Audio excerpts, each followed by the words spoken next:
Hey guys, my name is Bonnie, and I want to make a video today about how to defend yourself against a narcissist. I want to cover a few things, such as like the fear aspect of why a lot of survivors struggle to actually defend themselves, and how to understand a lot of steps in actually defending yourself as far as what to do and how those two connect with each other. And before I get started, I want to thank everybody that's new here for tuning in, guys. Thank you, and for supporting this channel, guys. And if you haven't done so already, turn on your notifications so y'all will be notified when I upload videos on this channel. So yeah, guys, grab your coffee or your tea, and I want to get into this. I want to talk about narcissists. And first of all, how they mess with you and make you scared of them, like really terrified of them. You know, you got adult men out here punching walls, punching refrigerators, screaming out like little kids screaming at you, yelling at you. So of course that's going to make you scared, because it's a very chaotic scene, a very scary situation when a person is breaking things. And honestly, when this happens, a lot of times, in most cases, it's covert, it's behind closed doors. That's the way the narcissist prefers to do those things, and it's a motive to that. The motive is so you can be scared of them. And talk about the advantage of this fear, putting into you, so you won't leave the situation if they need you.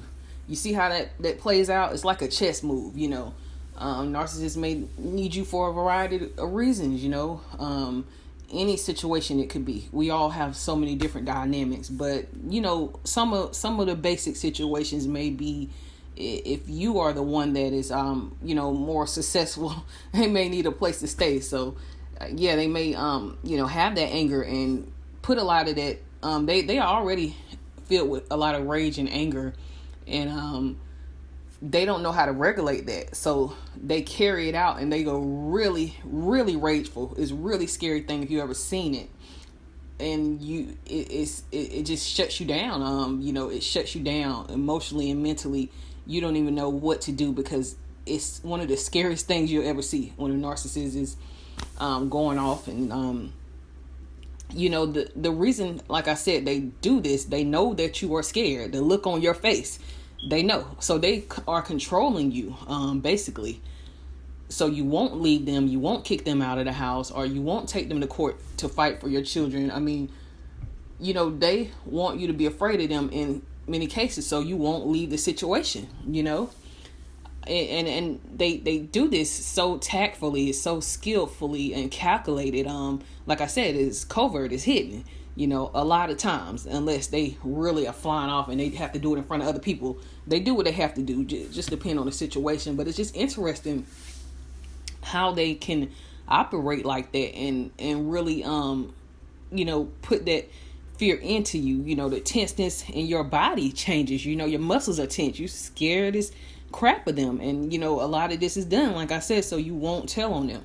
You won't say anything, or in many cases, whatever the situation, you won't go to the authorities, you won't take them to court or kick them out, or whatever the case is. So and on the flip side of this, all of this yelling and going off and all this crazy stuff that they're doing, they are weak. Like the old saying goes, the loudest person in the room is the weakest, mentally and emotionally.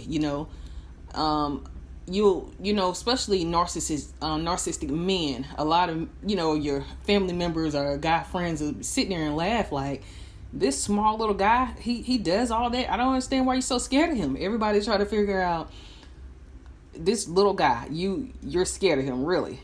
But they don't, obviously they wouldn't see that side of how mean and cruel that person is. They're not seeing that. Only you've experienced that. So the narcissist is feeding off of your fear. And like I said, people are wondering, like, what the heck are you afraid of? This little man is no way. Like, it's a joke to many people because they don't see that side. they don't understand what the narcissist's goal is, and their main goal is to obviously silence you, so you won't again tell on them, or do whatever it is that they think you're going to do. They seem to know and jump ahead of the game in many situations to get the upper hand. They feel like you're slipping away, or they don't have you under control the way they want to. Then they start feeding off your fear. Fear is an unpleasant emotion. Think about when you watch scary movies or something like that. It's just your emotion change. You're like shocked, and your body kind of tenses up when a scene happens and something scary happens. See, this is how the narcissist knows that they're controlling you. They understand that you are scared. They have that power, and that control, and power corrupts people, so they're going to keep on making you afraid of them. So like I said, you won't go fight for your kids or whatever. They really would love you don't fight for your rights, or whatever the situation is. They really love the benefit of you not fighting, because they put fear into you, so you won't do these things, so they can just control what the story is. They can tell everybody, oh yeah, she's crazy, she left, and didn't want her kids, or whatever the case is. So when you don't fight or you don't stand up, it really works. Even when you do fight, they work so hard to scare you, and to control the situation. It's kind of like they don't want to work that hard, but if they have to work that hard, they're going to punish you for making them work that hard. And they're going to get the satisfaction either way. You know what I'm saying? So, if you're not used to someone acting this way, being this crazy and all of that stuff, that's why you're going to be afraid. And it's never good to, fear anybody. People say, don't be afraid of anybody, because you have God on your side. You are, you have to be strong. You have to understand that this is what this person's goal is, to break you down. You know what I'm saying? They know that without power, they don't have any control. The narcissist knows that. And, this, when they know that you're scared of them like this definitely feeds their ego.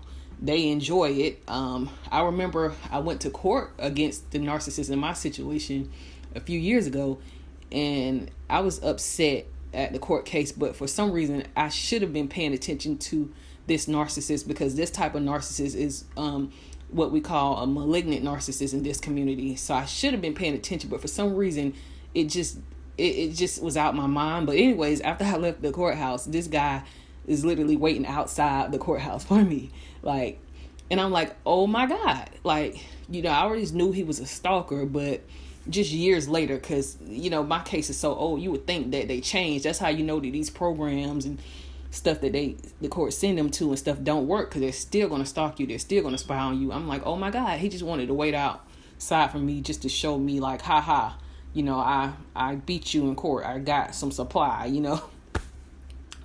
and just to walk past me. He stared at me just to walk past me, and it just really freaked me out. So it just, you got to be on your P's and Q's. Was that situation scary? Yeah, because I was shocked and surprised, but I realized after all the years, he needs me to be afraid either way, whether we're whether I just leave things alone, whether I would have walked away from the situation, or whether I try to hold him accountable for his actions. Either way, it was a game to him. So being afraid, you don't want to live your life in fear, because it can hold you back from accomplishing many things and standing up for yourself. You don't want to let them control that. They are getting narcissistic supply from it, and control, and they don't want to lose that that control, that power.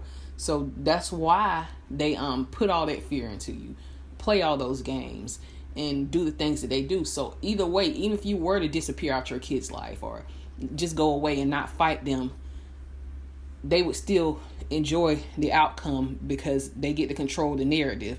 And if you did fight, they are getting narcissistic supply. So either situation is like a double-edged sword, but the thing is to I always say, stand up for yourself, to obviously, you have to really be careful, obviously, and be safe and really smart as, you educate yourself about narcissism and understanding the personality disorder and understanding all the traits, and depending on if the narcissist is covert or malignant, what are they lower functioning, higher functioning, what their temperament is and what their goals are, what the goal of each narcissist is. It differs a little bit because different scenarios out here, but just always defend yourself, guys. Don't never let them control that situation like that. You don't have to give up. I know some people are tired. I have some one that emailed me and said they just want to give up custody and just go out their kids' life.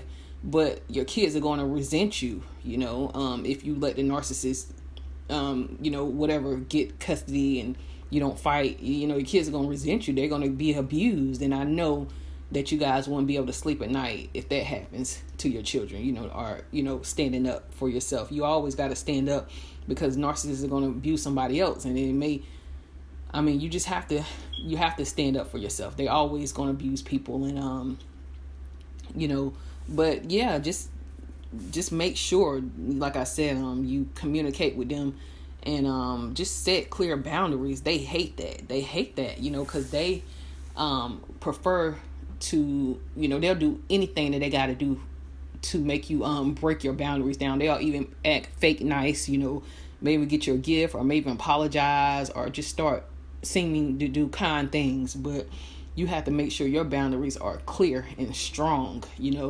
It works very, very well. Even in a situation, a crazy situation like mine, they really hate it, but it lets them know that, hey, if they break this boundary, they're going to come out of the covert side, and the overt side, people are going to see, hey, this guy really is crazy. Don't they have this order where he's not supposed to be around her, or whatever the case is. Like, he really is crazy. So they hate coming out that covert mode. So if they really step out the covert mode, then they can really make a mistake, So make sure your boundaries are clear. Protect yourself. Different scenarios, different situations. Protect yourself. No contact. Oh my God, I love no contact. It has changed my life so much because they prefer to be in contact with you. If they can't get no contact with you, it's different games they can play. They can lie on you and do the smear campaigns and all of those things. But just the fact that they're not in your presence, it can avoid some perhaps physically abusive situations and a lot of emotional they are emotional draining when you're around them. So it really helps you keep yourself in a better mindset to think more clearly when you're not around them, and just ignore them if they're doing anything ridiculous or whatever. You ignore them because your boundaries are set. So like I said, when they start to get all crazy and go into the overt mode, that's something that you may have to use to I don't know if you can use it for evidence or whatever, if they are doing something that is definitely illegal or whatever the case is. So and trust your gut instincts. I always say that if you feel like something isn't right or whatever, you always know your intuition is going to tell you, maybe I shouldn't do this, or if I do this, the narcissist may try to do this or say that. You kind of get to knowing the narcissist that you're dealing with, knowing how they are. You kind of can, in some ways, after dealing with them, you kind of think, but always protect yourself and follow your gut instincts and make sure your boundaries are clear. So I think that really helps out so many survivors, get better and really heal once they have those things in order like that. So yeah, that's what I wanted to cover today, guys, about that fear and how you got to protect yourself and continue to be strong. So tell me, guys, what you think about this video. I always love your comments, and I do read them, guys, and I appreciate you guys so much, guys. I love you guys, and I will talk to you soon.